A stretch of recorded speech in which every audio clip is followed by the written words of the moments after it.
Hey everyone, welcome back to channel. If you've been following along with the first video on how to get started with programming, you've already learned some basics, but now it's time to take things to the next level. In this video, we'll dive deeper into essential concepts and tools that will help you grow as a programmer.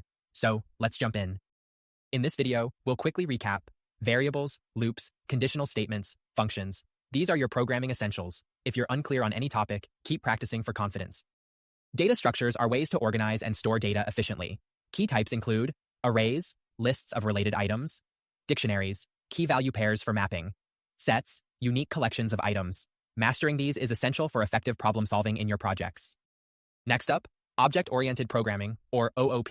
It's a programming paradigm that helps you organize your code by grouping data and functions together into objects. These objects represent real-world entities. In OOP, you'll learn about classes, blueprints for creating objects, instances of classes, methods, functions that belong to an object, inheritance, allowing one class to inherit properties and methods from another. OOP is widely used in software development, and learning it will set you up for building more complex, maintainable programs.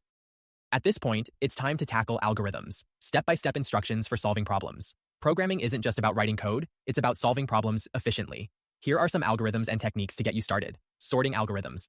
Learn how to sort lists of data, like bubble sort and merge sort. Searching algorithms. Understand how to search for items in a list using algorithms like binary search. Big O notation. A way to measure how efficient an algorithm is in terms of time and space. Focus on learning how to break problems into smaller pieces and write the code to solve them. It will make a huge difference in how you approach more complex projects. As you start working on bigger projects, you'll need a way to keep track of changes in your code. That's where Git comes in. Git is a version control system that lets you track changes, collaborate with others, and easily go back to previous versions of your code. Here's what you need to know. Git, a tool for tracking changes in your code. GitHub, a platform for hosting your code online and sharing it with others. Once you get comfortable with Git and GitHub, you'll be able to manage your code more effectively and collaborate on bigger projects. Alright, now it's time for the real fun to begin, your first larger project. Here are some ideas to challenge yourself. Build a personal blog with a content management system. Create a task management app using JavaScript and local storage. Start working on a simple game or a chatbot. Choose something that excites you. Your first larger project will help you apply everything you've learned so far, and you'll learn a ton in the process.